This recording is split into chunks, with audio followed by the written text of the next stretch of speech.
Hi friends, today we are going to discuss some of the questions that we have put up in our Telegram channel. So let's begin. Another question. A skew-symmetric matrix of order 3, the number of independent element required for it.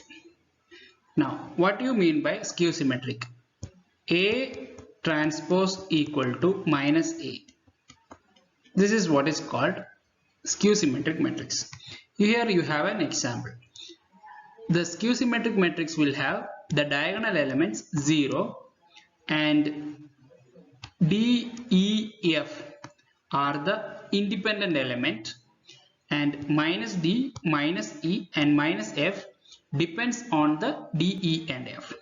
So these are dependent element. So number of independent element is 3.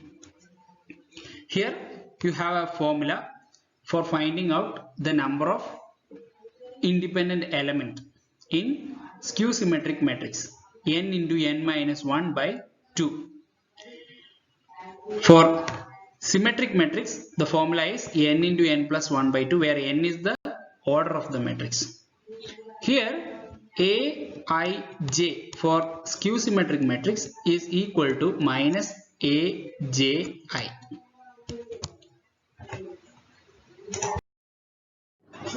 This is another question.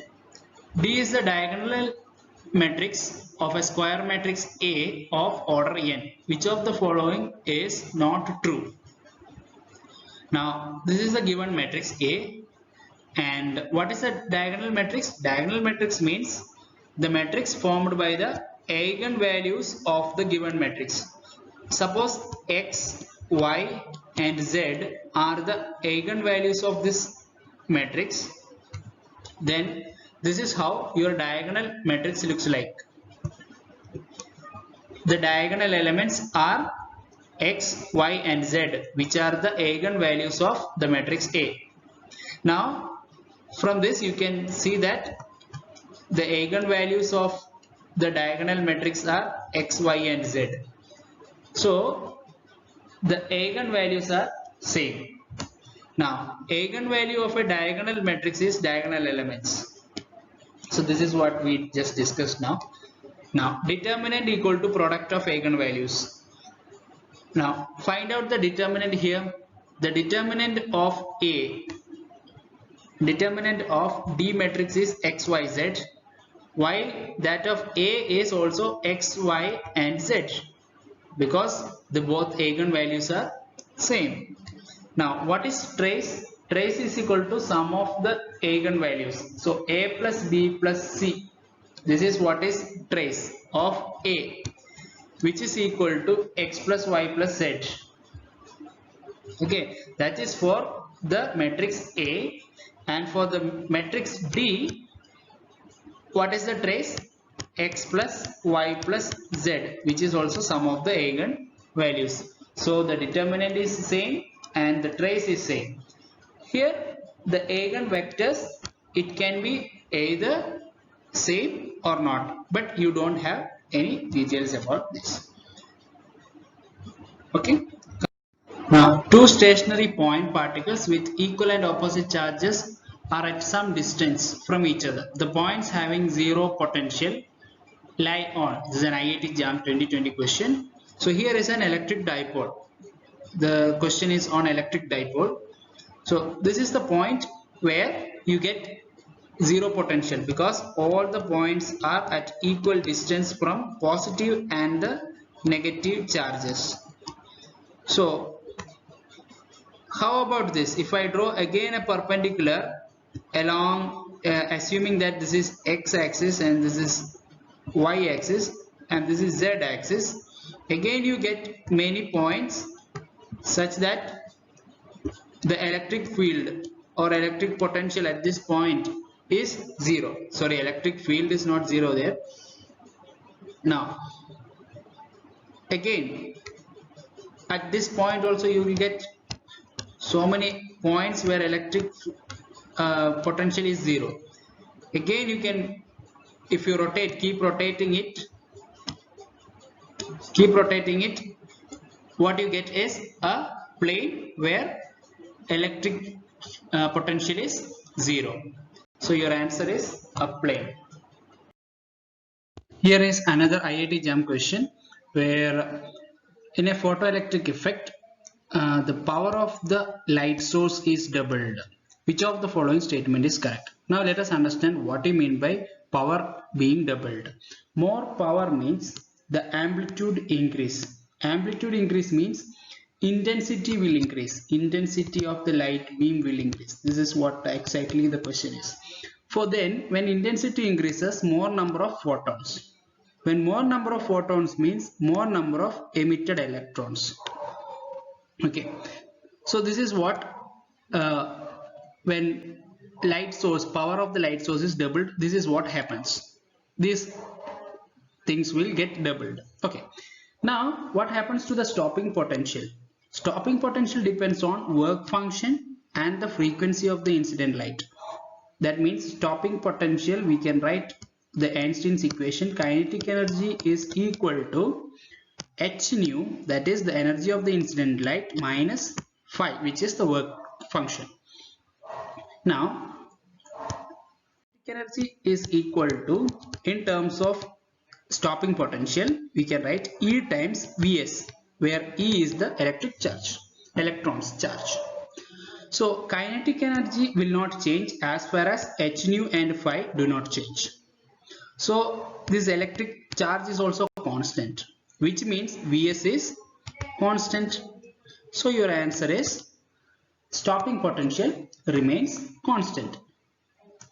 Another IIT JAM question.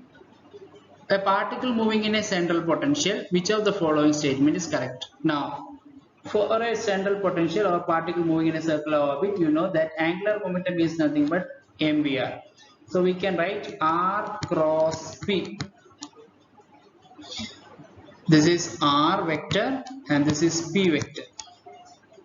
Now, what does this angular momentum state? There is a conservation of angular momentum, d by dt of r cross p. So here the magnitude as well as the direction must be conserved. If the direction has to be conserved, this r and p has to be in the same plane. That means the particle should move in a plane. The motion is restricted to plane due to conservation of angular momentum. Here we have a cassette question. Which of the following is not a Hermitian? Hermitian means A dagger must be equal to A. Anti-Hermitian means A dagger equal to minus A. Now let us see position operator. Position operator x whole dagger equal to x. So this is Hermitian. Momentum operator p whole dagger equal to p. So this is also Hermitian. Let us see what about energy operator. So when you take the dagger, A b whole dagger is equal to b dagger a dagger. Okay, so E is nothing but I h cross dou by dou t whole dagger equal to h cross dou by dou t dagger into I dagger. That is nothing but h cross dou by dou t dagger is nothing but minus dou by dou t, and I whole dagger is nothing but minus I. So minus and minus you get plus. So E equal to I h cross dou by dou t. So E dagger is nothing but E. Now coming to del operator. Del operator is dou by dou x, dou by dou y and dou by dou z whole dagger equal to minus of dou by dou x into dou by dou y minus dou by dou z, which is nothing but minus del. So del operator is not a Hermitian. So here your option is, this is the correct answer. Lattice plane 100 is a Bragg reflected plane for which of the following options? So let us see one by one. For simple cubic, all planes are Bragg reflected. For body centered cubic, the sum of h, k and l must be equal to even. For example, 110, 200, etc. For face centered, either HKL should be odd, that means individually HK and L must be odd, or individually HKL should be even.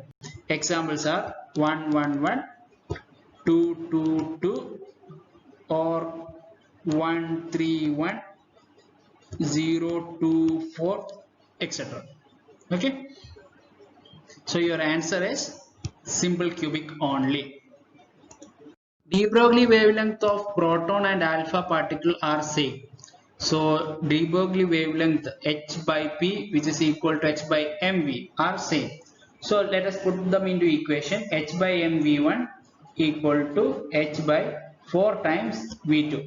This is because mass of an alpha particle is equal to, for example, you can write m alpha equal to 4 times mass of proton. Okay, so v1 by v2, so cancel out the common terms, and v1 by v2 equal to 4 by 1, which is velocity of proton by velocity of alpha particle. So 4:1 is your answer. Here is our Telegram channel for weekly lectures. Link is there in the description. You can join the Telegram channel and attempt the MCQ available there in our Telegram channel. It's a good platform to improve your knowledge and practice the questions. Thank you.